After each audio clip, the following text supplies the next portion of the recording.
ఇకపై మీకు ఇష్టమైన ఫేవరెట్ సీరియల్స్ యొక్క ఫుల్ ఎపిసోడ్స్ యూట్యూబ్లో అందుబాటులో ఉండవు. కేవలం సన్నెక్స్లో మాత్రమే ఫ్రీగా చూడొచ్చు. నా వరకు మాత్రం బతికే ఉన్నారు.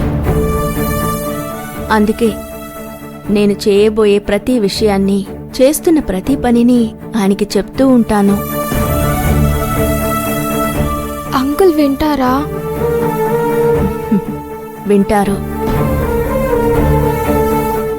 తప్పకుండా వింటారు. విని నీకు సమాధానం చెప్తారా? అది నీకు వినపడుతుందా? ఆయన సమాధానం చెప్తారు. ఆ సమాధానం నాకు వినపడుతుంది. కానీ ఆ సమాధానం మనసుకే వినపడుతుంది. అయితే నేను మా నాన్నతో మాట్లాడాలి అనుకుంటే మాట్లాడగలనా?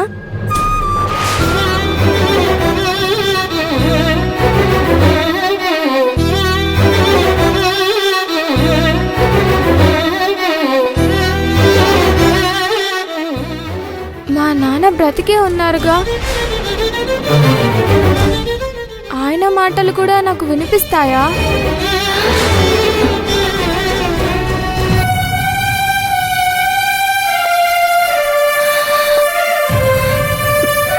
అంజలి,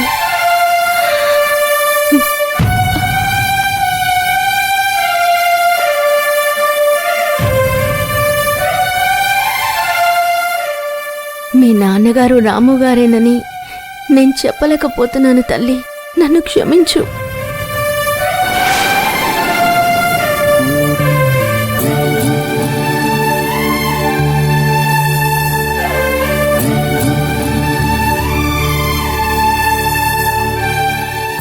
అంజలి, అరవింద్ నందిని నీకోసం వెతుకుతున్నారు. వెళ్ళి ఆడుకో. అది కాదు దక్ష పిన్ని. నీ ప్రశ్నలకి తర్వాత నేను సమాధానం చెప్తాను. వెళ్ళమ్మా.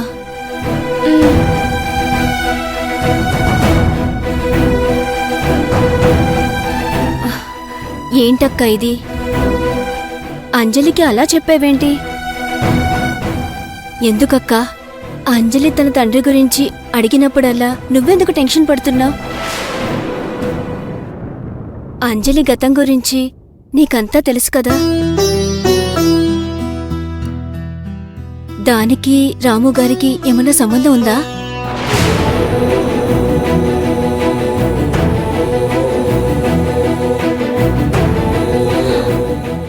సంబంధమా? చచ్చా, అలాంటిదేమి లేదు. అసలు ఆయనకి అంజలికి సంబంధం ఏముంది? ఏ సంబంధం లేదు.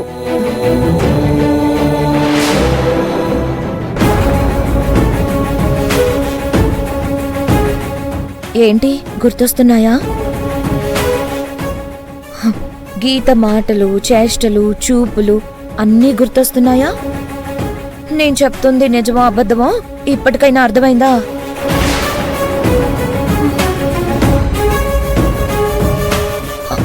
అంజలి తండ్రి గురించి అడిగిన ప్రతిసారి గీత ఎందుకు టెన్షన్ పడిందో అర్థమవుతుందా?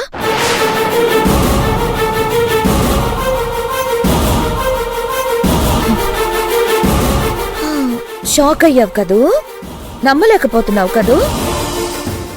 గీత మంచితన ముసుగులో ఇంత కుట్ర దాగుందని కనిపెట్టలేకపోయాను అని అనుకుంటున్నావు కదూ?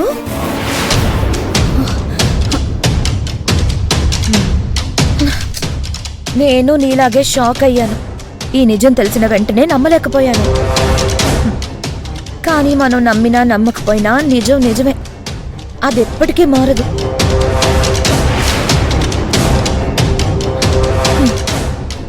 మబ్బులు పట్టి ఎండ రానంత మాత్రాన సూర్యుడు ఉదయించలేదని అంటారా? ఇది కూడా అంతే.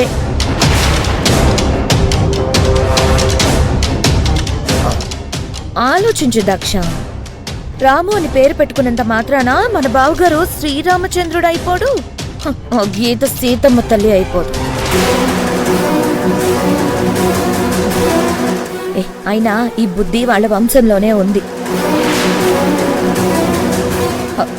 రాము మీ అక్క శృతి జీవితాన్ని నాశనం చేశాడు. ఆయన తమ్ముడు రఘు నా జీవితాన్ని నాశనం చేసి రేఖ అనే అమ్మాయిని తగులుకున్నాడు. కాదు తగదు అన్నందుకు మొన్న నన్ను తగులెట్టబోయాడు. ఒట్టేసి చెప్తున్నాను, కాల్ చేయబోయాడు. ఆ కుటుంబం మీద జాలి పడ్డం అనవసరం.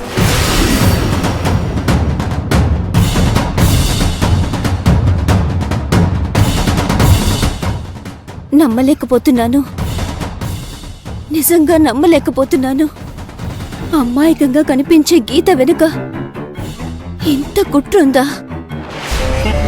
ఆ మాట చిన్నగా అంటావేంటి? ఆ కొంపలో ఉండి అనుభవిస్తున్నది నేను. నాకు తెలుసు ఆ గీత సంగతి. అయినా ఒక్క విషయం ఆలోచించు దక్ష. ఆ గీత కూడా ఆడదేగా.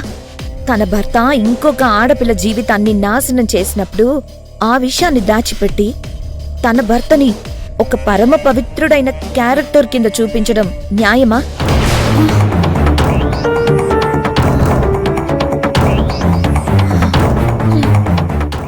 ఆడదానికి ఆడదే శత్రువు అంటారు. ఈ సామెత విన్నప్పుడు ఏమిటో అనుకున్నాను. ఎంత పచ్చి నిజం! ఒక్కసారి ఆలోచించు దక్ష. నీకీ నిజం చెప్పడం వల్ల నా కొరిగేది ఏమీ లేదు. తోటి ఆడదానికి అన్యాయం జరిగిందన్న బాధతోనే నీకీ విషయం చెప్పాను. తప్పు చేశావన్న నేరంతో పెళ్ళైన మొదటి రోజే నిన్ను జైలుకు పంపించింది. మరి ఈవిడ చేసిన తప్పుకి ఏ శిక్ష విధించాలి?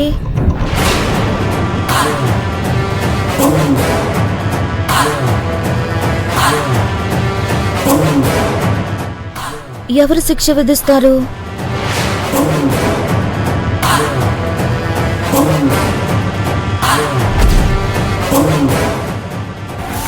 దక్ష, ఒక్క విషయం గుర్తుపెట్టుకో. ఆ ఇంట్లో నీ మంచి కోరుకునే ఒకే ఒక్కదాన్ని నేను. అవునా కాదా?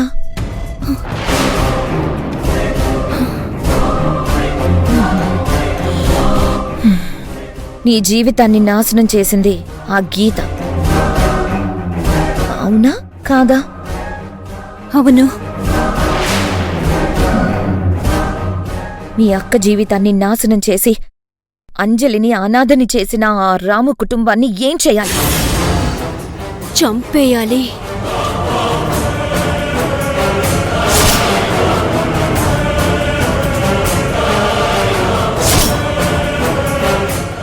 చంపాలి అంటే నేను బయటికి రావాలి.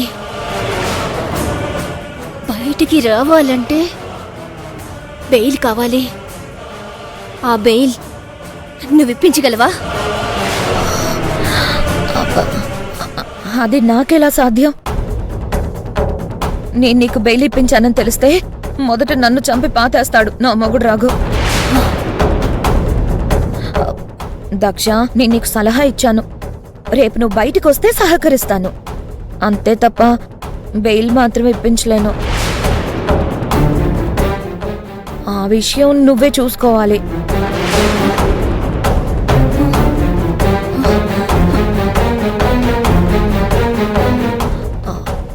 ఆలోచించు దక్ష.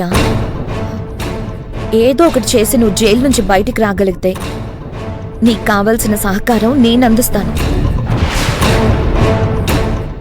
నీ అక్కకు అంజలికి జరిగిన అన్యాయానికి ప్రతీకారం తీర్చుకోవచ్చు. చెప్పు, నాతో చేయగలుగుతావా?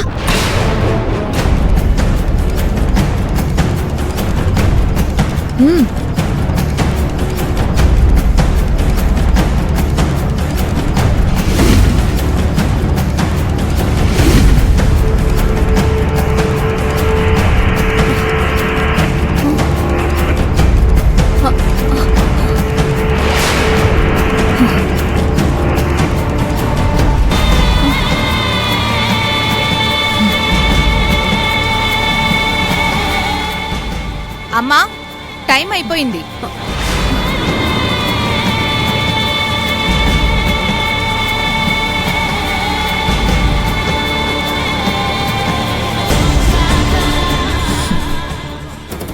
గీత, నీ అంతానికి నాంది ప్రస్తావన జరిగిపోయింది. ఇక రోజులు లెక్క పెట్టుకో.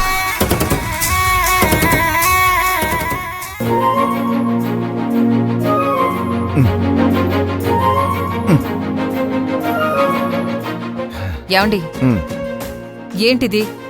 డాక్టరు రోజుకు 30 కన్నా ఎక్కువ చెయ్యొద్దన్నాడు. మీరు అంతసేపు చేస్తే ఇంకేమన్నా ఉందా? తీసుకోండి. అంతే చేస్తున్నాను.